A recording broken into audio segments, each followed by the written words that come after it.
नमस्कार। आपका स्वागत है इस प्रेरणादायक ऑडियो बुक में। आज हम जानेंगे भारत के महान वैज्ञानिक, शिक्षक, लेखक और पूर्व राष्ट्रपति डॉक्टर एपीजे अब्दुल कलाम की प्रेरक जीवन यात्रा।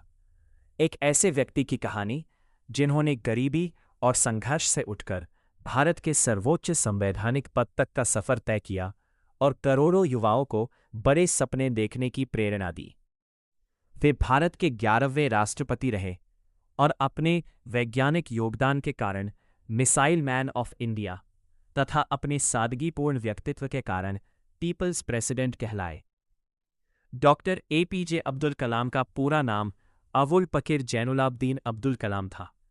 उनका जन्म 15 अक्टूबर 1931 को तमिलनाडु के रामेश्वरम में एक साधारण परिवार में हुआ। उनके पिता जैनुलाब्दीन नाव चलाने का काम करते थे और माता आशियम्मा गृहिणी थी। परिवार की आर्थिक स्थिति मजबूत नहीं थी। बचपन में कलाम साहब अपने परिवार की मदद के लिए अखबार भी बेचते थे। कठिन परिस्थितियों के बावजूद उन्होंने कभी अपनी पढ़ाई नहीं छोड़ी। अनुशासन, ईमानदारी और मेहनत उनके व्यक्तित्व की पहचान बन गई। स्कूल में उनकी रुचि गणित और विज्ञान में थी। आगे चलकर उन्होंने मद्रास इंस्टीट्यूट ऑफ टेक्नोलॉजी से एरोनॉटिकल इंजीनियरिंग की पढ़ाई पूरी की। उनका सपना भारतीय वायुसेना में पायलट बनने का था, लेकिन अंतिम चयन में वे सफल नहीं हो सके। इस असफलता ने उन्हें निराश नहीं किया। उन्होंने इसे जीवन का सबक माना और नए लक्ष्य की ओर बढ़ गए। पढ़ाई पूरी करने के बाद उन्होंने DRDO और फिर इसरो में काम किया। इसरो में उन्होंने भारत के पहले स्वदेशी उपग्रह प्रक्षेपण यान SLV-3 के विकास में महत्वपूर्ण भूमिका निभाई। बाद में उन्होंने भारत के एकीकृत निर्देशित मिसाइल विकास कार्यक्रम का नेतृत्व किया। अग्नि और पृथ्वी जैसी मिसाइलों के सफल विकास के कारण उन्हें पूरे देश में मिसाइल मैन ऑफ इंडिया के नाम से सम्मान मिला। साल 2002 में डॉक्टर अब्दुल कलाम भारत के 11वें राष्ट्रपति बने। राष्ट्रपति बनने के बाद भी उनका जीवन बेहद सरल रहा। वे बच्चों और युवाओं से मिलना पसंद करते थे।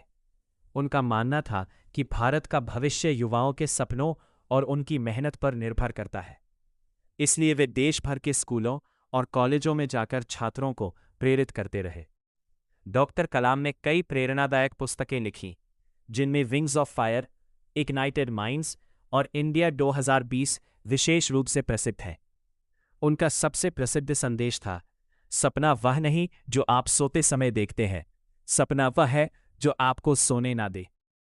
यह विचार आज भी लाखों युवाओं को अपने लक्ष्य की ओर बढ़ने की प्रेरणा देता है। 27 जुलाई 2015 को डॉक्टर अब्दुल कलाम भारतीय प्रबंधन संस्थान शिलांग में छात्रों को संबोधित कर रहे थे। व्याख्यान के दौरान उन्हें अचानक हृदयाघात आया और वहीं उनका निधन हो गया। वे जीवन के अंतिम क्षण तक विद्यार्थियों को ज्ञान और प्रेरणा देते रहे। यही उनके जीवन की सबसे बड़ी पहचान बन गई। डॉक्टर एपीजे अब्दुल कलाम का जीवन हमें सिखाता है कि परिस्थितियां चाहे कितनी भी कठिन हों, यदि हमारे पास सपने, मेहनत और ईमानदारी है तो कोई भी लक्ष्य असंभव नहीं। उनकी सादगी, देशभक्ति, वैज्ञानिक सोच और युवाओं के प्रति समर्पण उन्हें भारत के सबसे प्रेरणादायक व्यक्तित्वों में से एक बनता है। धन्यवाद। यदि आपको यह ऑडियो बुक पसंद आई हो तो इसे अपने मित्रों और परिवार के साथ साझा करें। अगले प्रेरणादायक ऑडियो बुक में फिर मिलेंगे।